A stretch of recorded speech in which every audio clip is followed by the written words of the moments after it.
Shailendra Kumar Srivastava, electronics software के लिए नोएडा से बोल रहा हूँ।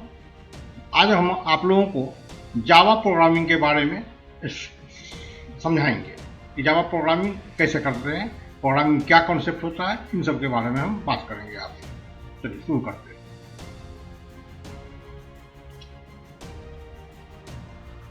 सबसे पहले किसी भी प्रोग्रामिंग को करने के लिए हम वेरिएबल का इस्तेमाल करते हैं। तो वेरिएबल क्या होता है, उसे कैसे समझना है, इन सब बातों के बारे में हम जानकारी लेंगे। देखिए, variable is the name of memory location. अब यहाँ समझ में नहीं आता कि मेमोरी लोकेशन क्या है। आइए देखिए, जैसे माना कि n1 जिसका वैल्यू 4 है, यह n1 एक वेरिएबल है और उसके अंदर रखा हुआ वैल्यू 4 है। अब मेमोरी में कैसे शिफ्ट करता है, n1 नाम का एक वेरिएबल बना और जिसकी वैल्यू कितनी शिफ्ट कर गई, 4। Variable is the name of memory location which keeps certain value. यही वैल्यू है जो उसके पास अवेलेबल है अभी। ठीक, whenever we need of that value, जब हमें जरूरत होगी उस वैल्यू की, we just refer them. Just refer them, इस वेरिएबल को रेफर करेंगे हम वहाँ पे इन आवर कोडिंग और प्रोग्रामिंग। देखिए जरा, n2 इक्वल टू 8, यानी एक और वेरिएबल बना जिसकी वैल्यू 8 है, या मेमोरी में कुछ इस तरह से अवेलेबल है, या सेम यह भी एक वेरिएबल नेम है और यह एक उसका वैल्यू है, इस तरह से। अब आइए, अब जैसा कि कहा था, whenever we need of that value we just refer them. हम क्या करेंगे, जैसे n1 + 5। अब n1 वो वेरिएबल है, तो whenever we need of that value, n1 की जो वैल्यू मुझे चाहिए जब कभी भी, तो वो यहाँ की ओर ढूंढेगा। n1 में क्या अवेलेबल है, 4। तो देखिएगा इसका आंसर आ जाएगा 9, क्योंकि 4 + 5 = 9। अब अगर हम लिखते हैं n1 + n2, तो n1 + n2 12 आएगा, बिल्कुल 12 आएगा, क्योंकि दोनों। अब आगे कहता है, when a new value is given or inserted to the same variable, previous value vanished away. अब इसका मतलब क्या हुआ कि अगर कोई पहले से बना वेरिएबल है, उसमें पहले से कोई डाटा है, अगर आप नया डाटा डालते हैं, नई वैल्यू डालते हैं, तो पुराना वाला वैल्यू इरेज हो जाएगा। एग्जाम्पल, अगर मैं n1 की वैल्यू को 6 कर दूँ यहाँ, तो मेमोरी में क्या चेंजेज आएंगे, वो 4 हट के 6 शिफ्ट कर जाएगा। अब अगर मैं न्यू इक्वेशन लिखता हूँ n1 + 5, ध्यान दीजिए, n1 + 5 यहाँ भी लिखा है, n1 + 5 यहाँ भी लिखा है। अब अगर मैं इवालुएट करता हूँ तो इसका आंसर 11 आएगा। क्यों? क्योंकि n1 की वैल्यू क्या है, अभी 6 है, तो 6 + 5 11। जबकि गौर से देखिए आप, n1 + 5 यहाँ भी है और n1 + 5 यहाँ भी है। जब उसके वैल्यू में आंसर में अंतर क्यों आया? तो स्वाभाविक बात है, whenever a new value is given or inserted to the same variable, previous value vanished away. पुराना वैल्यू वैनिश हो चुका है और न्यू वैल्यू में ये आ रहा है। आइए, अब अगर n1 + n2 करें तो स्वाभाविक है आपका आंसर 14 होगा। अब सर आगे बढ़ के अब हम लोग सीधा जावा के प्रोग्रामिंग में आ जाते हैं। हम इक्लिप्स में जावा को चलाएंगे। ये इक्लिप्स है जहां हम जावा को चलाने वाले हैं। बच्चों, अभी आपको ज़्यादा टेंशन नहीं लेना है, जस्ट जो कहा जा रहा है उसको या तो नोट डाउन कर लो या याद कर लो। याद करना मुश्किल है, नोट डाउन करो कि कैसे करते हैं। जब प्रोसेस शुरू होगी तो बताएंगे। कुछ इनिशियल फेज है जिसमें आपको क्लास है, उसके अंदर का काम करना है। फाइल में जाइए, न्यू कीजिए, और आप न्यू प्रोजेक्ट बनाना चाहते हैं, प्रोजेक्ट ले लीजिए। अब मैं इसको न्यू में जाइए और यहाँ से एक जावा प्रोजेक्ट ले लीजिए। ठीक है, प्रोजेक्ट नहीं, जावा प्रोजेक्ट। यह पूछ रहा है कि आप उसका नाम क्या रखेंगे, तो उसका नाम हम रख देते हैं फर्स्ट। ठीक है, क्लास लिख लीजिए, नहीं क्लास मत लिखिए, अभी ये तो कंफ्यूज करेंगे आप लोग। फर्स्ट लिखिए, फिर इसको फिनिश कर दीजिए। यह पूछेगा मॉडल नेम, तो फर्स्ट ही रहने दीजिए, इसको कोई दिक्कत नहीं है, अच्छी बात है। क्रिएट, जब यह क्रिएट हो जाएगा तो इसके फर्स्ट के सोर्स पे राइट क्लिक कीजिए और यहाँ से न्यू पे लीजिए और चले जाइए पैकेज के लिए अभी, और इसका नाम वही डाल दीजिए जो आप डाले थे फर्स्ट ही। अब इस फर्स्ट वाले पे जो पैकेज बन गया, ये पैकेज बन गया, उस पैकेज पे राइट क्लिक कीजिए और न्यू, और यहाँ कर दीजिए कि मैं एक क्लास बनाने जा रहा हूँ, क्योंकि जावा की जितनी भी काम होगी सब क्लास के अंदर ही होगी। तो आप एक क्लास क्रिएट कर रहे हैं। ठीक। ये कहता है कि क्लास का क्या नाम होगा, तो क्लास का नाम भी हम वही रख देते हैं फर्स्ट, ठीक। ये कहता है ये पब्लिक के लिए होगा, पब्लिकली होगा, और इसमें static wide main string array और आर्गूमेंट्स इस नाम का चीज लिखा दिखाया आ जाएगा। अगर आप यहाँ क्लिक करके कर देते हैं तो आप फिनिश कीजिए। अब आप गौर से देखें, आपका जो फाइल बनाए थे उसका नाम फर्स्ट रखा गया है, और इसी नाम से यहाँ फर्स्ट डॉट जावा नाम से फाइल सेव होगा। ये भी एक तयशुदा बात है। पब्लिक स्टैटिक वाइड मेन और स्ट्रिंग दिया, एरे दिया है, और ये आर्गूमेंट से इसको आप बदल सकते हैं, चाहे तो इसको आप जो मर्जी हो बदल दें। इस चीज़ को आप आगे पीछे इधर भी शिफ्ट कर सकते हैं। ये सब चीज़ें हैं, इस पर ध्यान मत दीजिए अभी। आप पहले प्रोग्रामिंग कीजिए, जैसे जैसे आपका कॉन्फिडेंस बढ़ेगा आप इन सब बातों में के अंदर जाना शुरू कीजिए। और यह जो लिखा हुआ चीज़ है वो सेल्फ जनरेटेड, आप डिलीट करना चाहें तो डिलीट कर दें, नहीं करना चाहें तो नहीं करें। और जरा आप अच्छे से समझ लीजिए, क्योंकि नए स्टूडेंट हैं, उस कर्ली ब्रैकेट जरा नीचे ले आइए, ठीक आ गया। अब आप काम कीजिए तो अच्छा रहेगा। ये कर्ली ब्रैकेट किसका बंद है, और इसको भी आप नीचे ले आइए।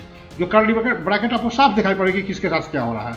जब आप एक्सपर्ट हो जाएंगे तो सब चीज़ को छोड़ दीजिएगा, हमारे कारण से नहीं, आप खुद सब छोड़ दीजिएगा। आइए यहाँ पर कुछ हम डिफाइन करते हैं चीज़ों को, जैसे integer num1 is equals to, मैं डाल देता हूँ 100 और सेमी कॉलन से इसको टर्मिनेट कर दिया।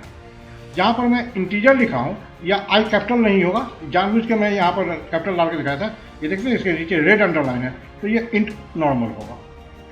num1 एक वेरिएबल है जिसका वैल्यू 100 है। अब इस वक्त मैंने आपको वेरिएबल के बारे में जानकारी दी थी जो मेमोरी लोकेशन में क्रिएट होगा।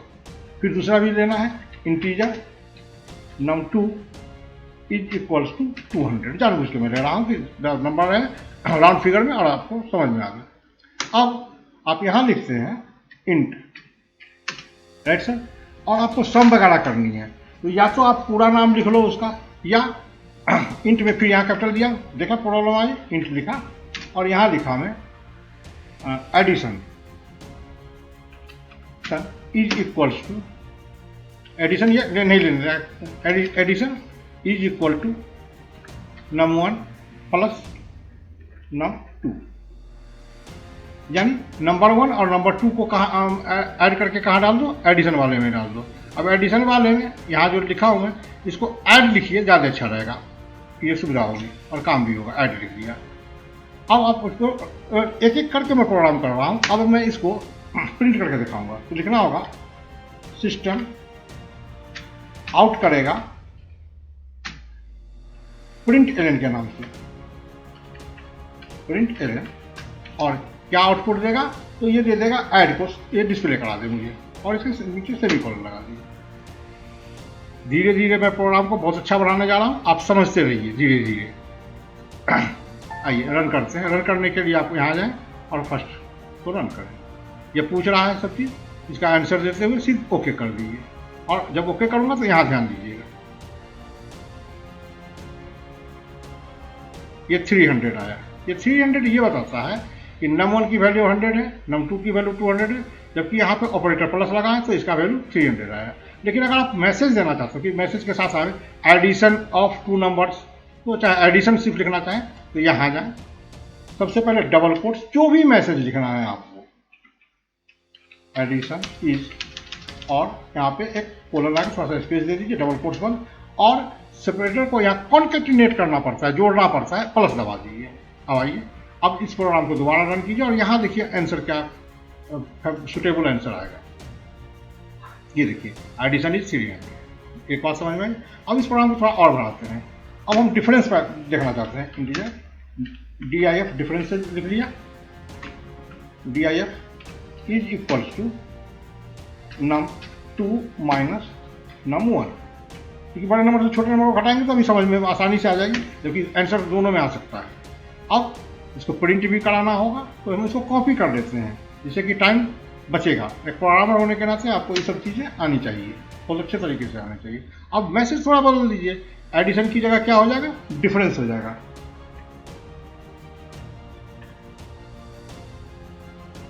डिफरेंस इज, और इसको थोड़ा सा प्रॉपर लाने के लिए यहाँ ले आइए और यहाँ ऐड, क्योंकि यह जो डिफरेंस का डाटा है वो किस वेरिएबल के पास है, डिफ के पास है, तो यहाँ डिफ लिखिए।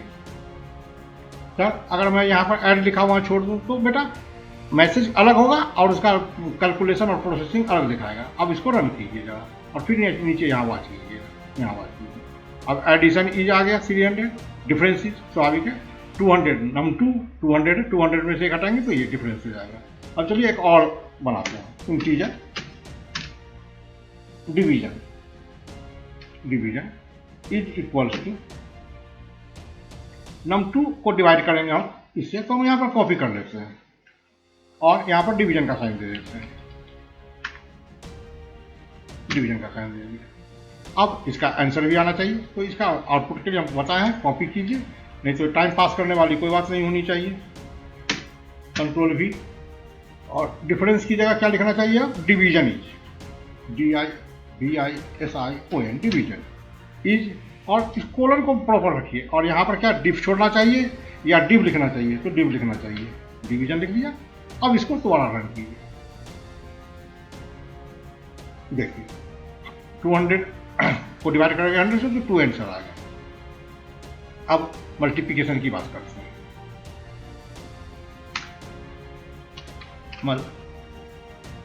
इंटीजर लिखना पड़ेगा, ये इंटीजर टाइप का चीज है, इंटीजर मल इज इक्वल्स टू, इसी चीज को कॉपी कर लें कंट्रोल V से और यहाँ पर डिवीजन की जगह मल्टीप्लिकेशन का साइन दे दें। आइए ऊपर का चीज देख रहे हैं कि ये स्टैटिक पड़ा हुआ है। अब आप यहाँ पे इसको फिर से कॉपी करें, क्योंकि थोड़ी देर पहले मैंने कॉपी कर लिया था किसी और चीज को। कंट्रोल V और डिवीजन के बदले यहाँ लिख दीजिए मल्टीप्लिकेशन।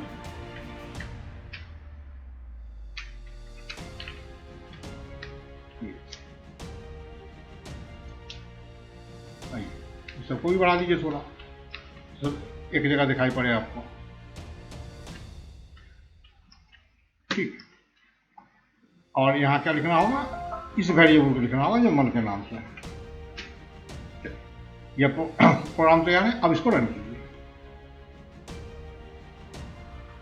तो देखा आपने, यह प्रोग्राम के अंदर 300 जो एडिशन इज 300, या यहाँ पे दोनों वेरिएबल को ऐड करके अपने पास लिया और यहाँ पर हम प्रिंट कराए। इस तरह से हम सारी चीज़ों को, कैलकुलेशंस को देखा। अब चाहते हैं कि एक नीचे स्टार से लाइन आ जाए, तो कुछ मत कीजिए, बस इन चीज़ों को लीजिए, फिर आगे का प्रोसेस बताता हूँ आपको इत्मीनान से। एंटर कीजिए, कंट्रोल V दबाइए, डबल कोट्स और स्टार लिख दीजिए थोड़ा सा, और डबल कोट्स के बाद ब्रैकेट बंद और सेमीकोलन। अब इसको रन कीजिए, देखिए यहाँ पर एक स्टार का लाइन आ गया। तो इस तरह से हम थोड़ी सी बात को अभी हम समझे हैं। अब आज के लिए इतना ही दूर से, फिर नेक्स्ट क्लास में हम आपको इसके आगे धीरे धीरे बढ़ाएंगे। और याद रखिएगा, केवल व्हाट इज वेरिएबल इसको बिल्कुल ही याद कर जाइए, और जैसे ही आप याद कर जाएंगे आपको आगे काम करने में बहुत सुविधा होगी। Thank you very much for watching.